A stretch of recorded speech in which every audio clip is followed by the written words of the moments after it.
Welcome to the Shedds. My name is Nyanswa. I'm flying solo today. Left to Nkosana at Joburg.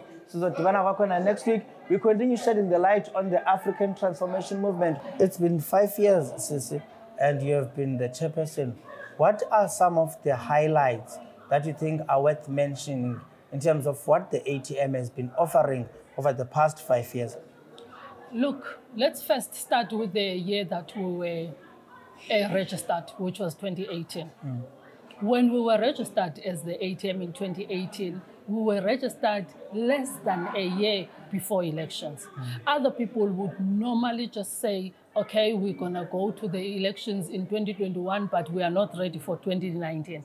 But we forced ourselves to actually prepare for those elections. And South Africa knows that we had a lot of people that were attacking us left, right, and center. You know the litigations that we went through during that period because people did not want ATM to be part of the elections in 2019. How are you shaping yourself up for elections next year in order to avoid not having that majority, which is frustrating you now? Look, the most important thing is that the people, they need to vote in line with the kind of future they want to live in. They can't be voting because of the past or not wanting to participate in voting at all.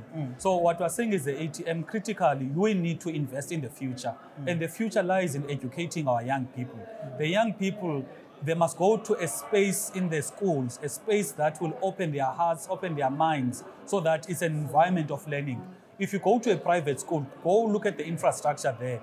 You know, utungena and you get the feel that this is a learning environment, the bright colors, everything is fine. Go to the public schools, you find that there's pit toilets, there's broken windows, the infrastructure is not at all proper. So that is the first thing that we're saying. Invest in proper infrastructure so that the learning environment is conducive for learning. Why did you agree to come and give message of support to another political party, a potential rival? No, thank you very much for having us. So we live as the people, and we live amongst one another. So we always invite other political parties that are progressive, that are speaking the same language we are speaking, in a quest to really unite Africans, unite Africa. So when we received the invitation by the African Transformation Movement, we were equally excited. And we felt we need to honor this celebration. They are turning 5 years. They are also launching their election campaign.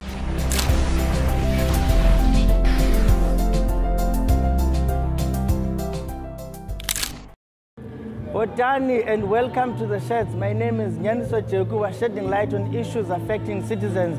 To you, I'm coming alone, flying all the way from Gqeberha, where the African Transformation Movement is launching its 2024 campaign and also celebrating its 5 years of existence since its registration. We've left Nkosana Lukocho in Joburg, and you'll join us later to help us shed the light on the launch of the ATM as well as its existence is the SG of the movement, Thandi Sizwe Kukula. Molo Mhlekazi. Molo Nkosi yami, siyabulala. And welcome to the Shedds. Siyabulala kakhulu. It has been 5 years since the ATM was officially registered as a political party contesting elections in South Africa. It contested elections in 2019 and came up with 2 representatives in parliaments, as well as one in KZN legislature and another one in the Eastern Cape. It also contested in 2021, where it matched with 55 councillors. Now we are with you right here in the Eastern Cape in Gqeberha. You are saying you are launching your campaign for 2024. How has it been since the ATM was registered? Thank you very much, Nyaniso, for this opportunity. Ever since the ATM was formed, I would like to mention some things which I think we're very proud of. One, we have experienced growth in terms of the membership of the organization. That is attested to by the number of councillors that we got in 2021. The growth there has been shown to be horizontal than being vertical. because it talks to the spread of the organization. You don't only have councillors that are confined in one corner of the country or one province, but you have councillors that are in many provinces and many municipalities. So we call it growth, but it is horizontal. So even if you look at the maturity of our servants, you will base it using the barometer, which is their performance in municipal councils. So you can see that there is indeed growth as we would have expected, because when you talk of the School of Leadership, I don't think there is any other than the 12 Apostles Church in Christ. That is where you are able to source a fiber of leaders which is equal to the task, because majority of even these deployees in governance is coming from the background of the church. So now getting to your question as to how is it and how has it been ever since, we have experienced very good lessons, very good and positive experiences about the growth of the organization, the maturity in its leadership, but also we are very proud of the nature and the kind of the organization that we have, that we serve in, that we are leading, because it's accommodative to all sorts of people, characters and all kinds, with the hope that everybody gets into the ATM understanding very well that is a different political organization that is founded upon the rock, which is God. So all that has kept us going up to this far. And it also gives us a guarantee that as we move along towards 2024, we're going to make a very good mark. And we're so confident that we're going to be governing after 2024 elections. SG, you attribute the growth of the ATM and you mentioned the involvement of the church. Somebody will ask, what is the relationship between the ATM and the church? The ATM is a political party and the church that you are mentioning as part of contributing to the growth of the movement. What is the relationship between the ATM and the church, and what role does the church play in the ATM? Thank you very much for that question, and I think it's very important. One thing, maybe let me move a bit back so that one can first understand the origin and the origin of the whole phenomenon of a party and the church, a political party and the church. Without even going to the biblical trace or Christocentrism as it is articulated by the Bible, but I will tell you something that it's not for the first time that you have a political party like the ATM originating from the church, particularly with the apostles. Because history tells us that at the time of Apostle Clippy, Carl George Clippy, who was originating from Australia, and then who was an evangelist, a district elder in terms of the jargon of the 12 Apostles Church in Christ. But even at the time when he was an apostle ordained after he had been serving as an evangelist in South Africa, you will learn from the dictionaries, from the diaries of the apostles, Apostle Ndlovu and Phakathi, the predecessors to the current chief apostle, that it is confirmed that it is through the inspiration of Apostle Clippy, who was, of course, not black in color. He was from Australia to Germany and to South Africa. You will learn that it was through his inspiration that South Africa ended up having very strong Pan-Africanists like Robert Sobukwe, the son of Enoch Sobukwe, the prophet, who was working very closely to Apostle Clippy. And then they formed the PAC. It was Apostle Clippy, Apostle Hlatshwayo, and Enoch Sobukwe, and sent Robert Sobukwe, the son, who was sacrificed to take the lead of the Pan-African Congress, which is the PAC, to advance the agenda of African liberation through and upon the ideology of Pan-Africanism. But two, you will see that after the prophecy of the apostles, that Robert Sobukwe was going to be assassinated or killed. Then there has been a development and the foundation and the birth of a black consciousness movement by Steve Bantu Biko. So what you see today is not new, that the ATM is founded from within the womb of the church, of the apostles. Hold it right there, SG. You are watching the Sheds. We're shedding light on the African Transformation Movement. Stay tuned. We're coming back after this break.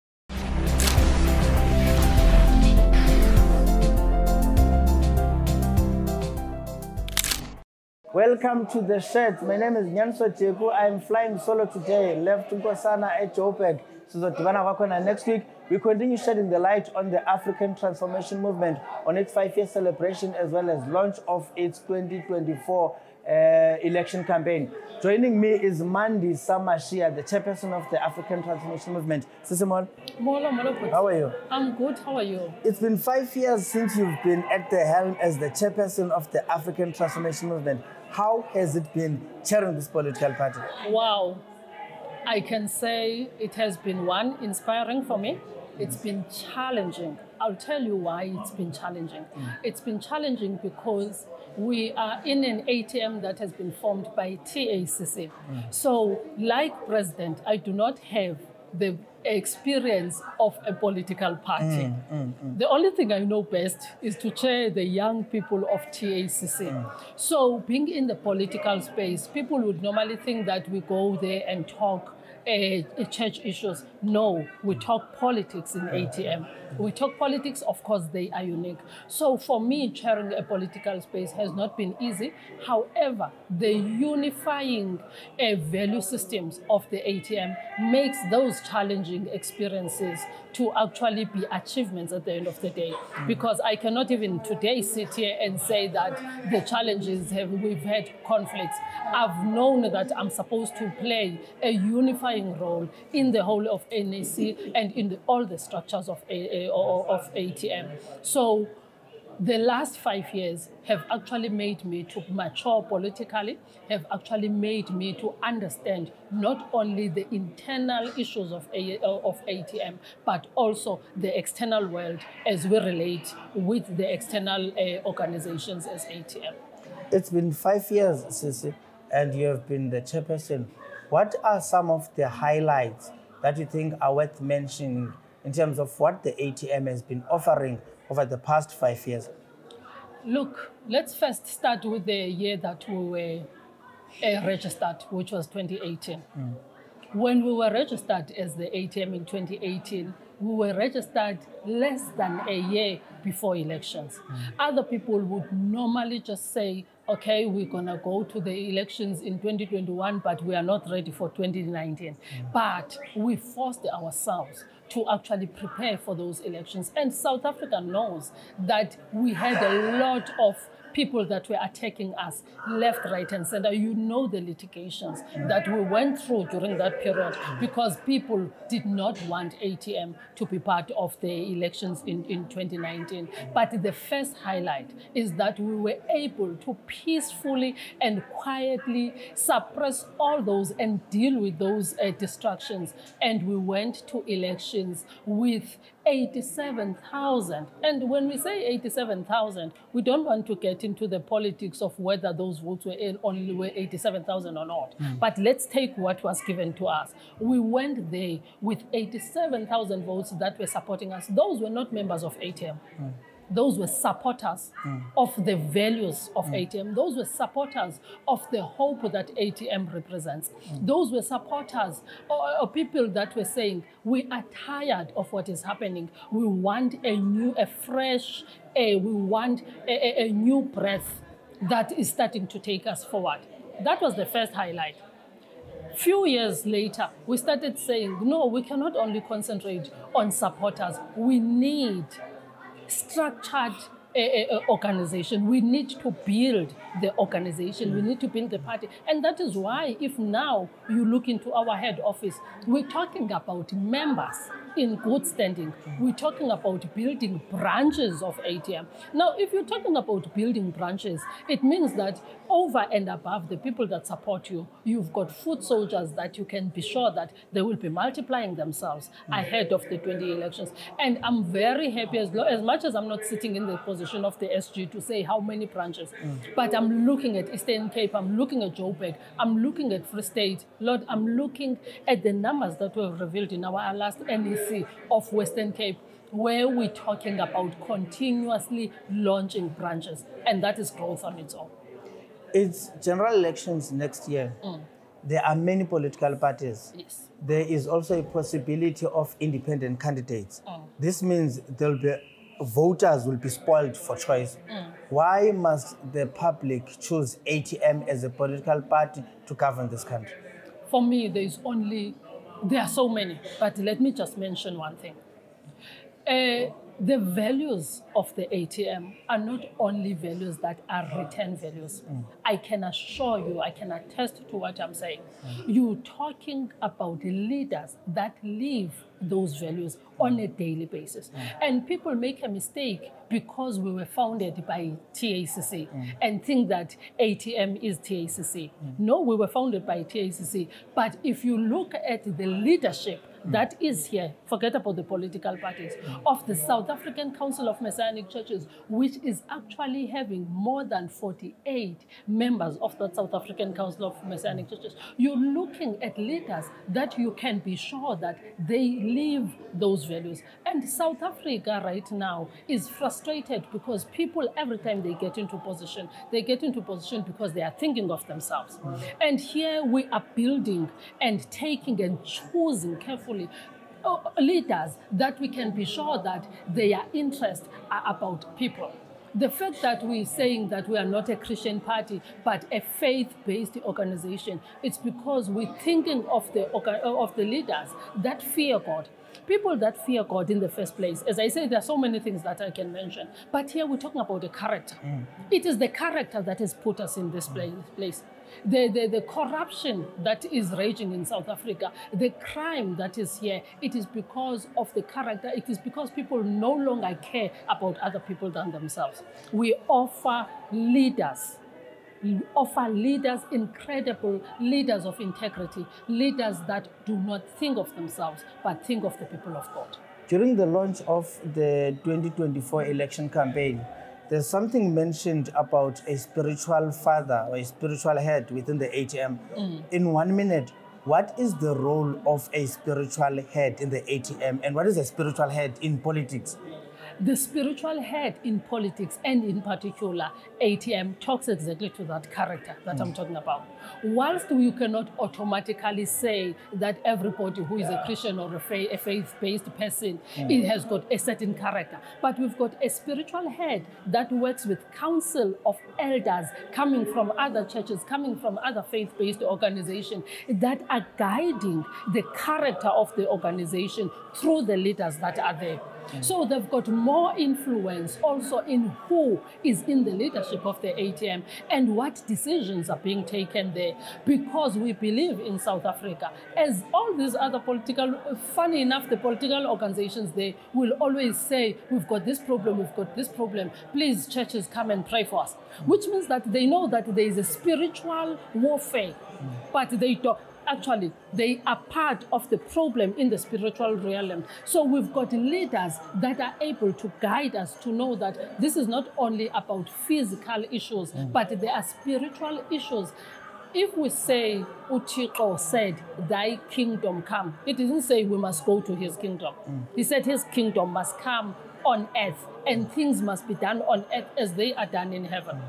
So it's only people who understand what is the will of God. It's only people who know that kingdom of God that can be able to drive our daily lives, our politics, our economy.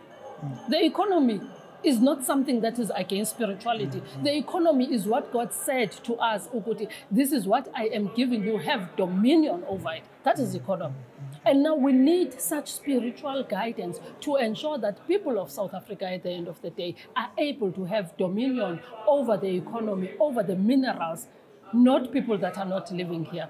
So the role of the spiritual head with the Council of Elders is to guide the political organization into a certain character that will change this South Africa for good. That was Mandi Samashia, chairperson of the African Transformation Movement. Good luck with your election campaign. Thank you very much.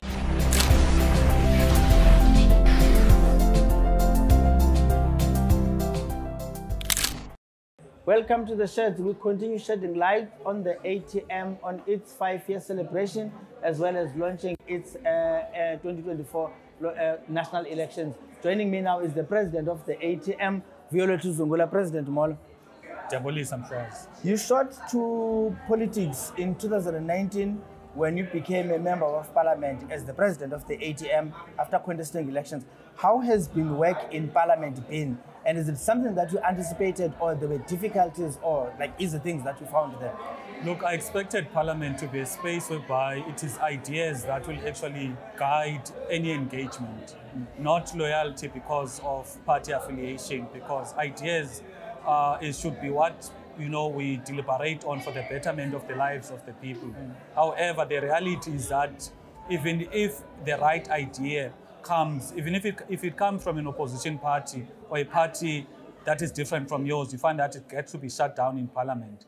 So one of the biggest issues that is limiting the development in our country is people not wanting to follow what the idea says and how benefit it could be to the people, but rather they want to confine themselves as to who is saying what. So that is what I found as something that is difficult to navigate when it comes to our work in Parliament. Is there a specific idea that you may have proposed in Parliament, maybe an amendment of a bill or a new bill altogether, that may have been shut down by Parliament because of its majoritarianism that it uses there?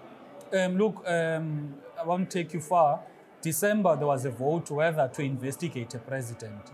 And any country would know that in order to give confidence to the people that all people are equal before the law, the president must be investigated. And because the president must be investigated, that would give confidence to the people that all people are equal before the law and there's no one that is above the law. But what the ANC did there was to protect a person whom they claim is innocent from being investigated, which makes no sense how you would want to stop an investigation on a person that you claim that is innocent. So it's one of the many issues that are brought up in Parliament. Remember, there was a time whereby there was a motion whether to investigate the corruption in ESCOM. They shut down the motion. It was another motion, speaking about to have an oversight committee over the new electricity minister. They also shut it down. So you find that what limits Parliament, honestly, is that people do not want to listen to the principle. They are guided by party loyalty. You are clearly frustrated by the majority which you are not enjoying in Parliament. And today, speaking and addressing your members, you spoke about key things that you want to be looking at as the ATM: education, local economy, corrupt police, load shedding.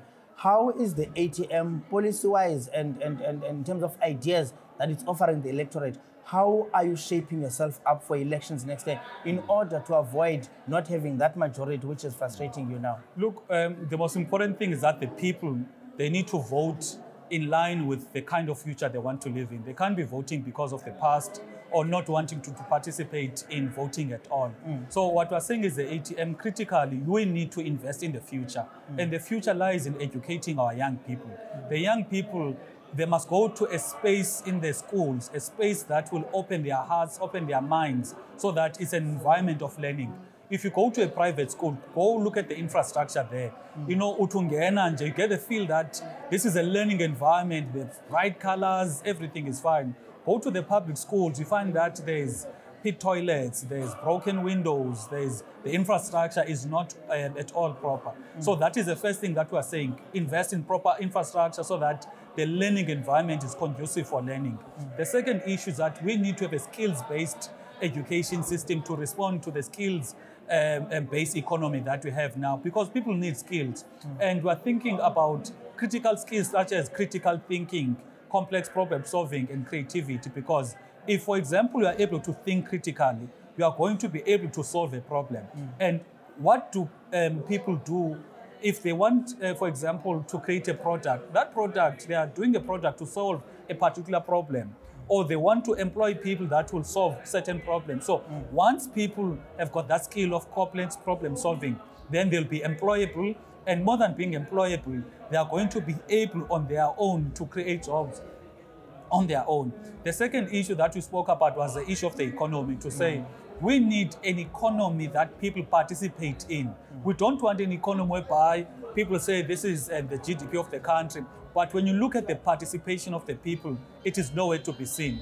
So that is why, as the ATM was saying, the state must intervene in some sectors of the economy in order to make an economy that will make abantu to be able to participate in. I made an example about private schools. They'll tell you where to buy uniform. And you find that the company where you need to buy uniform has got a relationship or interest or is in a sister group with this school. And that creates business for that particular schooling company. Now, how is it that the government is not intervening to say, in a certain municipality, we're going to have these cooperatives. Cooperatives are going to be various citizens that will utilize their skills and make sure that they are able to produce a product which is school uniform.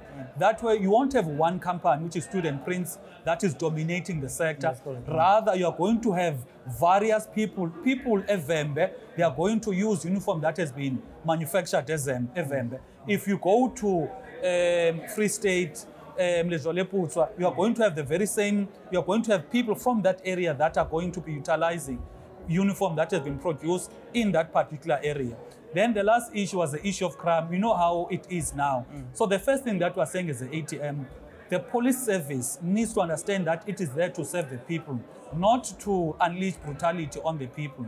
We don't like what we were seeing at CPUT, whereby students are being shot. Andy Statane would have been alive now if it was not for police brutality. The fact that when women have to go to police stations to report rape cases, they dread for their lives because of the treatment they're going to get there. So we're saying that that needs to be inculcated in the service and training of the police. The second issue is to employ these police reservists so that there is more police visibility. And the last one, deal with the corrupt policemen, because they're the ones that are ruining the image of police that are doing their work diligently. Thank you, President. Just in 30 seconds, your message to the youth. Voter apathy is rife amongst the youth. They are despondent. They don't go out. Why must the youth go out and vote?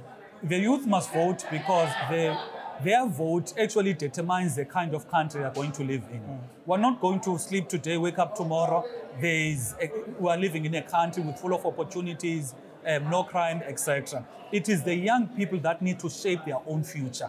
I like the saying by young people, "It's nothing about us without us."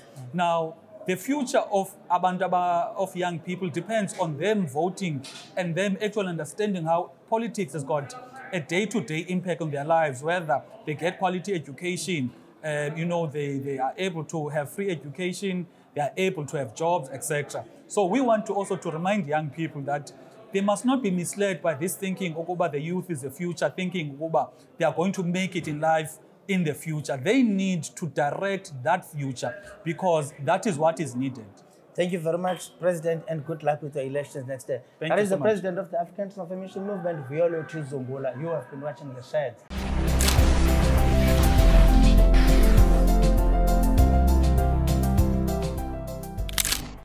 Welcome once again. We are continuing shedding the light on the African Transformation Movement, on its celebration of 5 years, as well as launching its election campaign for 2024. Part of what the ATM has done was to invite various political parties to come and give messages of support. Joining me now is Umpile Mautwe, the Treasurer General of the EFF. Moses. Why did you agree to come and give message of support to another political party, a potential rival? No, thank you very much for having us. So we live as the people and we live amongst one another. So we always invite other political parties that are progressive, that are speaking the same language we are speaking, in a quest to really unite Africans, unite Africa. So when we received the invitation by the African Transformation Movement, we were equally excited. And we felt we need to honor this celebration. They are turning 5 years. They are also launching their election campaign. We are going into 2024 next year, elections next year. We need all left progressive parties to join hands together. What is unique about the ATM is that they are Christian. They believe in Christianity. And they managed to unite Christians even behind the banner of politics, which is something that is very commendable, done by the ATM. I mean, you had the spiritual father saying everybody who came here transported themselves. So you can see how they are organized as a church, but also as a political movement. So we're happy to be here. We've honored, we've pledged our support to ATM because we can see the work that they are doing. There in Parliament, we've got a good alliance with the ATM because every time we speak, every time they speak, we speak the same thing. Our enemy is common. You and I are not enemies. Enemy is white monopoly capital. And that's what we agree on as the EFF and the ATM. And therefore we are here and we are happy to have been part of this celebration. What was your message to the ATM? What is it that you are telling the ATM as the EFF? And I want to talk to you about your imminent celebration to your 10-year anniversary as well. But what was your message to the EFF? Is there any caution? Is there any advice? Is there any support of any specific thing that the ATM have done? So our message was to say to the ATM, remember, we agree on matters of principle. We agree with the ATM that we need to expropriate land without compensation. That is the long question that we agree with the ATM. We agree with the ATM that we need to nationalize the mines, banks, and other strategic sectors of the economy. So we were reminding them and telling the world that this is who we are as the EFF. But our message is not only the EFF message, it's also the ATM message. We agree with the ATM that we need to build state capacity. Today, the state that is supposed to be building its own capacity is privatizing its own strategic sectors. You've seen SA Express is gone. SAA, we don't know what's happening. We don't know whether we have SAA, we don't have. But what we know is that the government is no longer the majority shareholder. Eskom is collapsing. They are now talking of disbanding Eskom. That is going to be privatized. Transnet is the same thing. The ports have already been privatized. Now they want to enter the rail. So we agree with the ATM that we can't do that. We need state capacity. We also agree with the ATM that we need to have free quality healthcare, housing and sanitation in the country. We agree we need free quality education. We agree that we need to create industrialization in this country to create millions of jobs. We agree that we need a corrupt-free government in South Africa. So those are the principles that made us what we are as the EFF. That's our 7 non-negotiable cardinal pillars. And that's what the ATM also is advocating for. So we are saying to the ATM, you are us, we are you. Let's fight this war together. United, we stand. And that's the message that we send today. Does that mean, should there be no outright winner in elections next year, does that mean the ATM is part of political parties whom you consider forming a government with? That is what we said in our speech. We said, should there be no outright winner next year, ATM must find its way through progressive parties to come and join hands to form a government that will deliver services to the people. From the look of things and the researches that has been done, it looks like we won't get an outright majority. The ANC will not get 50%, and no one will. And therefore, it says at the national level, which will be the first time, by the way, it happens at the national level. We've seen it happening at the local level. We might see ourselves having a coalition government at the national level. And we're saying to the ATM, be open-minded to likewise organizations. Don't go with the... And what is good is that both EFF and ATM were not part of the stupid moon-packed shoot of the DA. We're not included in there. Why? Because correctly so, the DA said the EFF is the enemy number one. Because we will never agree with the DA. The DA, they are holding us back. They've got everything else that we need as the EFF. So our ideology and their ideology, they are far apart. They are capitalists, we are socialists. So we'll never agree with them on anything. So they are correct to say we are enemy number one because they can see the growth of the EFF. And of course, when we go to the table, ATM will always negotiate with the ATM. We are currently negotiating with the ATM on many issues, including the ones in Parliament. where the Section 194 Committee of Advocate Busem Kobani are permanently negotiations with the ATM and the UDM. Be it the Pala issue, we all also consulted and negotiated with the ATM. So we're already working together as the EFF and the ATM, and we're saying, going into 2024, we'll form a good coalition government. Cool. Just in 1.5 minutes, your own 10th anniversary is coming up on the 20th of July. Have you invited the ATM? How are the preparations going? And I would like you to come back just for a broader discussion on that, but just quickly now. Yeah, quickly, our preparations are ongoing. We're having meetings on a weekly basis to check how things are. We're planning for everything. That stadium, we're going to FNB Stadium on the 29th of July. It's about 87,000 seater. So you can imagine that to bring 87,000 people, feed them, give them T-shirts, transport them, have a big stage and sound that will cover the entire stadium. It needs a thorough preparations. So we are very happy, but also we've started with the celebrations. As you can see, we as the EFF, we resonate with the downtrodden, the poor masses of our people, those who are unable to fight for themselves. Those are the people we fight for. So as we marked the journey of celebrating 10 years, we started with the children's home in Western Cape. We went to celebrate there. 2 weeks back, we were in Gauteng, celebrating in Gauteng with the children with disability. We're going to each and every province before the 29th of July to celebrate with them and to say to them, here is your organization. We are now 10 in 10 years. The doomsayers said we will not go past the 2014 NPA. We went past it. The doomsayers came back and said we will not go beyond 2019. We went to 2019, we came back. Parliament, we increased our numbers from 25 to 44 members. So we're very happy. And we want to invite everybody to please make your way. Don't miss out on this one. This is 10 years of celebration. Don't miss out. Okay. Thank you very much and good luck with your own anniversary. High five. That was Umpilo Mawute, General of the EFF, on their message of support to the ATM. Thank you very much. Welcome to the Sheds. My name is Nyanso Chegu. We continue shedding light on the African transformation movement with celebrating 5 years of existence as well as launching its own election campaign for 2024. Joining me now is Gobani Nzongana, President of the Land Party. How are you? I'm fine, man. All right? I'm all right, man. You agreed to come and give message of support to the ATM as the Land Party. Why is that? We often think political parties are enemies. No, not at all. You know, the Land Party, you know, it was born out of land protest.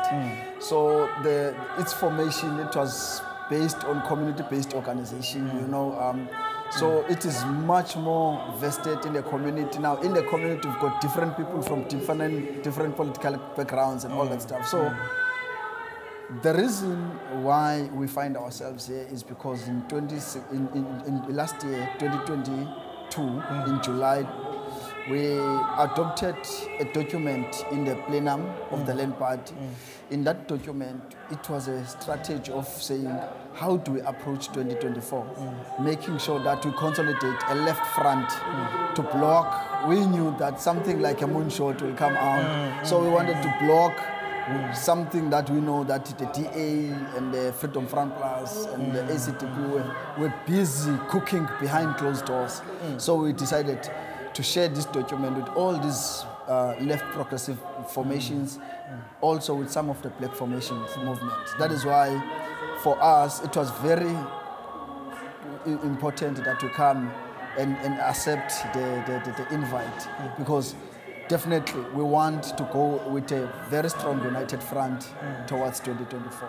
What was your message of support to the ATM? What is it that you said the ATM must do or mustn't do? Or which aspect of what the ATM politics did you congratulate ATM on? Look, one, it's accountability, being frank, speaking and directly confront, you know, the corrupt political elite in Parliament. I think you know that the President of the ATM have raised sharply criticism about the Pala, which is one of the biggest scandals after Nkandla, you know. So those are the kind of things, because fighting corruption, because corruption at the end of the day, it's an enemy of the poor. Because if political organizations, particularly leaders, are stealing from the poor, then at the end of the day, those people, it means that they don't care about the people, you understand? So one of the most important things was that we look beyond our differences, but what is important, 2024, the importance, which is, we call it the CODESA tool, that is probably gonna come. So we want to build this relationship, and we see the ATM is also committed in the unity of Black progressive movements. So that is one of the common goals that we share with the ATM. You keep mentioning 2024, which is the elections next year. Yes. What is the Land Party offering? What are you busy with as part of your own preparation for 2024? I think in July, we will be having, from the 28th till to the 30th of July, we will be having our plenum here in Nelson Mandela Bay as the Land Party. That's where we will also be able, to finalize our manifesto, where currently we are consulting communities to send their submissions regarding what they want and all that stuff from the party.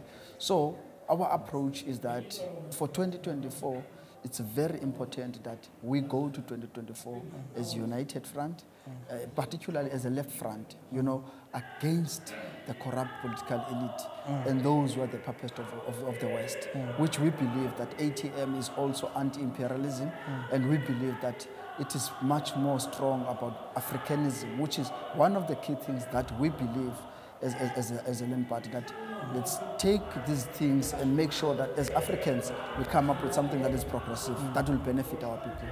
Does that mean in the 2024 election, should we experience what we experienced in the recent local government elections in 2021, where there is no outright majority winner in one particular province or the country as a whole? Does that mean you would consider ATM as one of the political parties with whom to form a coalition government? Yeah, look, definitely. Look, for instance, let me share the document of the Land Party approaching 2024. We are saying, for instance, EFF, BLF, ATM, PAC, AZAPO, all these organizations, APC, we say, guys, this is a document. How do we defeat these right-wing groups and liberal centrist groups like the ANC? For instance, if we agree, all of us, Zungula and whatever, let's say, for instance, Malema must lead the left front. Why we cannot agree on that? If we're saying, okay, fine, Comrade Julius, how do we agree that Zungula must lead the left front? But again, going to the population and the masses campaigning, we're still going with our T-shirts, with our organization, with our banners. We have one thing, a flag that will have all these progressive movements on the one banner. Then we're saying, this is a left front, this is a candidate that we think all of us, let's support going to 2024. So that is how we approach it. So definitely, ATM is one of the parties that we can work with. Cool. Just lastly, the youth is among the cohort of people who have not been coming out in their large numbers to cast their votes. Yes. They actually are the reasons why we have hung councils, but they don't go out and vote. What is your message to the youth, and how can you encourage the youth to vote? Look, if I've got a different opinion, I think it's mischievous to say young people do not go out and vote. The only thing I can tell you, in fact, it is the old people that do not go out and vote, not young people. It's vice versa. Okay. Because what is happening is that you find people who are saying, we've been voting since 1994. We don't see any change. Now, others are saying, I would rather stay at home and not going and vote. Others are saying, okay, fine, we've been voting for this political, we've been disappointed. So we don't trust them. So that mentality is embedded from the old generation, not to the young people. The people who keep on voting in the new elections, it's always actually the young people. Thank you very much, Mklazi. Cool. And good luck with your own things. You must come back for more. Definitely. Thank you very much. Thanks. That was the Sheds. We've been shedding light on the ATM, speaking to the ATM leadership, as well as political parties who came in to give the message of support to the ATM. Thank you very much for watching. Keep following us on the Sheds on all social media platforms, and watch our Soweto TV show on Soweto TV, channel 251 at 9 o'clock every Monday. Thank you very much.